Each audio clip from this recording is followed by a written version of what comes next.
Ibn Mas'ud narrates, and this version is in Bukhari and it is mentioned in many books of hadith. Ibn Mas'ud narrates, and Ibn Mas'ud saw this as an eyewitness, and he could not do anything because Ibn Mas'ud was of the slave class. Ibn Mas'ud was of not a Qurashi. Had he done anything, his life would have been taken immediately, and they had to leave it to the others to do. So Ibn Mas'ud said that once the Prophet ﷺ was praying again in front of the Kaaba. Look, they're usually attacking him in public, in front of the Kaaba. Why? To drive the point, to make the point, to embarrass him, to humiliate him.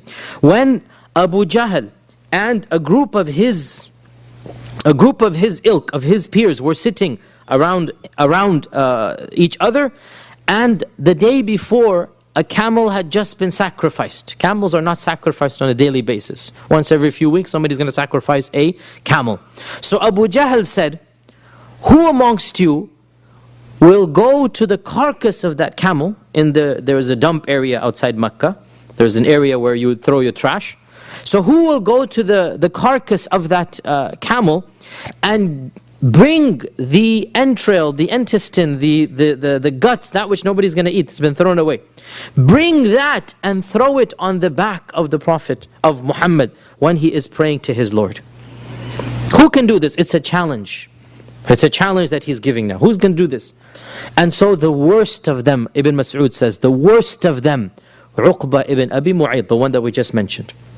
The worst of them stood up and he went. Now can you imagine, this is a nobleman of Quraysh, right? Can you imagine, he must have been wearing his fine clothes, he's considered to be of the leaders. He goes to a dead carcass and he puts his hand inside this filthy, decomposing body, and he carries with his own two hands entrails, blood, this disgusting, sticky substance. Can you imagine the hatred that is even more disgusting than the body? The hatred that it is in his heart for him to do this. And he comes from that yard, from that lot, and he walks all the way into the city, and the Prophet ﷺ is still praying, because as we know, the Prophet's prayer was long.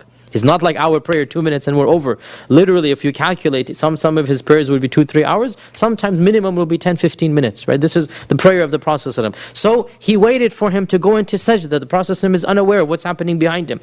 And when he fell into sajda, then Uqba came and he dumped all of the stomach and the entrails and the intestine, this big, it's a camel, it's not a trivial animal, you know, and he dumped it all onto the head of the Prophet ﷺ while he is in sajda. And all of it fell onto him, and the weight of it was so heavy that he could not lift himself up. He could not lift himself up. Ibn Mas'ud said, فَاسْتَضْحَكَ الْقَوْمِ. The people began to laugh so hard that some of them had to fall onto their sides, and others were hitting themselves. You know how they do when they laugh like this? And others were hitting themselves. And I was standing from a distance looking, but I had no way to help.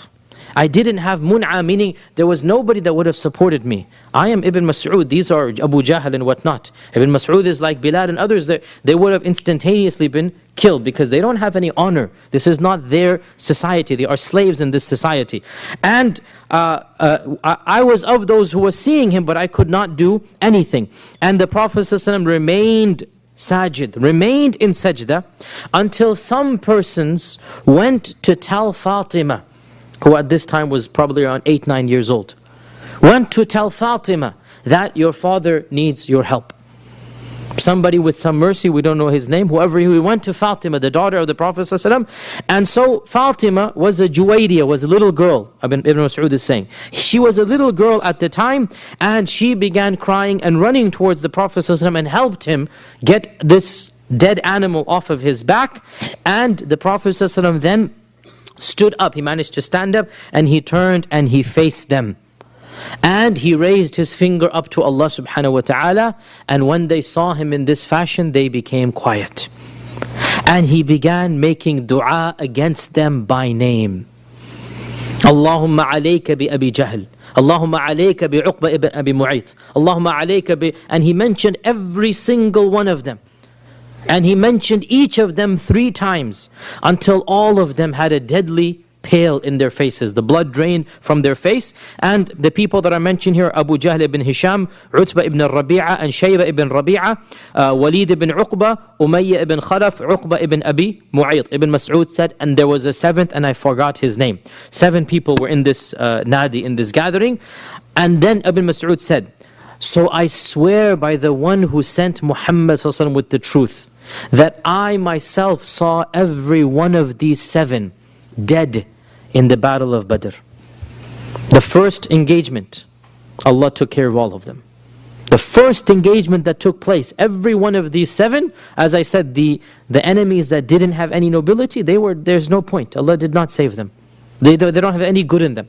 This shows you have no humility, completely callous. Your hearts are sealed. So every one of these 7, Ibn Mas'ud said, I swear by Allah, I saw with my own eyes.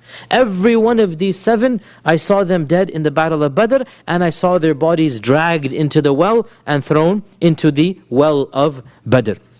And eventually, of course, the matters got worse than this, and talk began of assassination. It is narrated in Ibn Ishaq that once the news spread that they had planned to assassinate the Prophet ﷺ, and a neighbor told Fatima, that a lady neighbor told Fatima that, they're talking about assassinating your father. And Fatima ran home and told the Prophet ﷺ that they're planning to assassinate you. And the Prophet ﷺ said, fear not, Allah Azza wa Jalla will take care of me. Bring me water.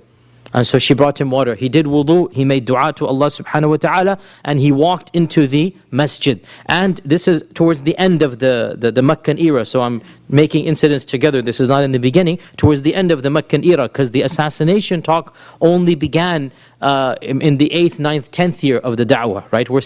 Technically we're still in the 4th, 5th year, but I'm just giving you some examples. They said, we're going to assassinate him, and they had their weapons prepared. So he did wudu, and he walked into the masjid, and they had their arms, and they were ready to kill him.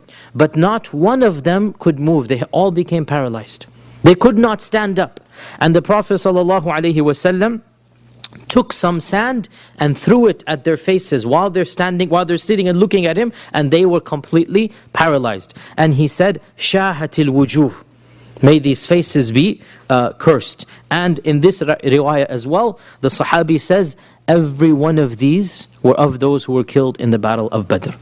Every one of these were of those who were killed in the battle of Badr. And there are many more incidents as well. Again, we cannot mention every one of them because there's too many. But the point I'm trying to stress, the Prophet ﷺ himself was physically and emotionally tortured.